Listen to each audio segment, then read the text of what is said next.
Welcome back. Today we're going to look at another beveling method. This beveling method is called reverse beveling. What it entails is you're beveling down one side, pushing back this way, and then you get to a certain point and you start beveling the opposite side. You reverse your bevel side and you start pushing back this side. This will be more common when you have things overlapping, wrapping.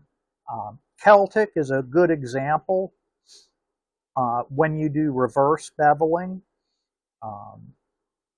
Here, I used a reverse bevel because I was beveling in this direction through here. I beveled in this direction, but then on this side, the pole was in front of this part of the hook. So then I started beveling in this direction. This method you don't use as often as other methods, but it is real effective in showing depth and layers. We're going to look at a piece that I've partially tooled right here. And you can see I was beveling in this direction. And then at this point where the pole was in front of the rope here, it switches because the pole line comes here. So I'm beveling this way where the rope is on top, but then here it starts going behind the pole. So I switch to beveling in this direction. You can see it again here. I'm beveling in this direction.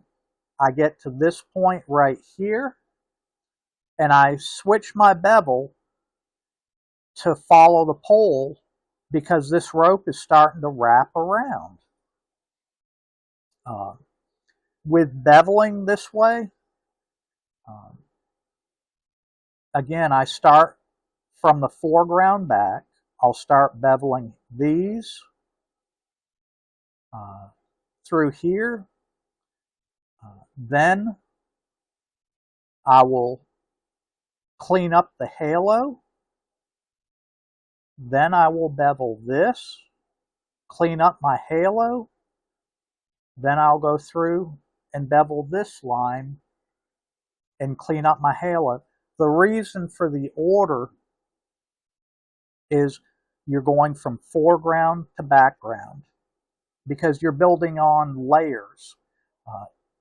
And layers help you build depth in a tooling. Okay? And it's not always how deep do you tool, but it's how you place the layers. If we look at this, there are many layers. You can see you've got a bucket. Then the bucket, you have the grass in front of the bucket here, the bucket's in front of the wheel and the spoke, and then you have grass in the background. Here you have the ramrod, you have the hook, and then you have the carriage. So the leather is still the same thickness, but what I'm doing is pushing it back a little bit. This will collect some antique, and a smaller bevel does collect antique, and that's what you want, is to collect that antique to show the depth. I'm going to quickly go through a little bit of beveling for you. Here I'm going to use an 895 beveler. I apologize if my beveling's not good because I'm doing this in a hurry to show you without wasting your time. Here I'm coming to the transition point right there. Let's go up around a little bit.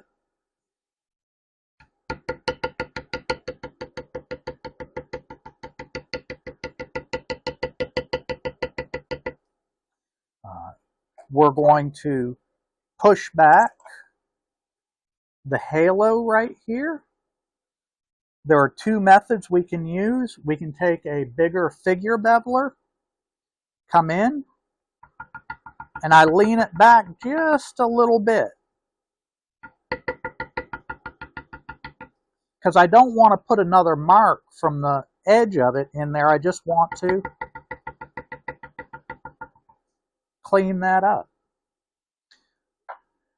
The one I use more often is this type of matting beveler, because I can come in, hold it down, I just lightly bring it down. Same thing up here. Lightly bring it back. Now that I've got this here beveled, I'm going to flip it around and I'm going to bevel the pole.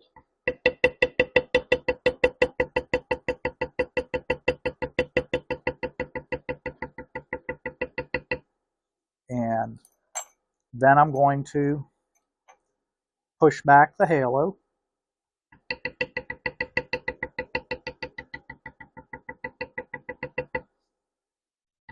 And you'll figure out how this works for you, what you've got to do to move the halo back. Then I'm going to come in and do this part of the rope going around.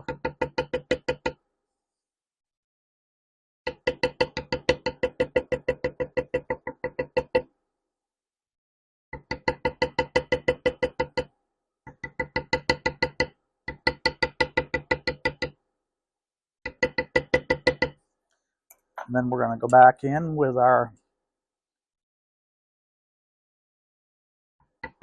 matting beveler. And you see how I'm taking that out?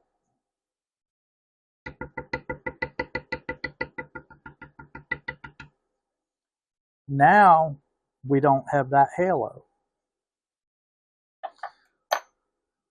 Once you antique this, I've only beveled here, down and around, and then I did a little bit of beveling here where you saw. The antique's going to really set this off once it's done.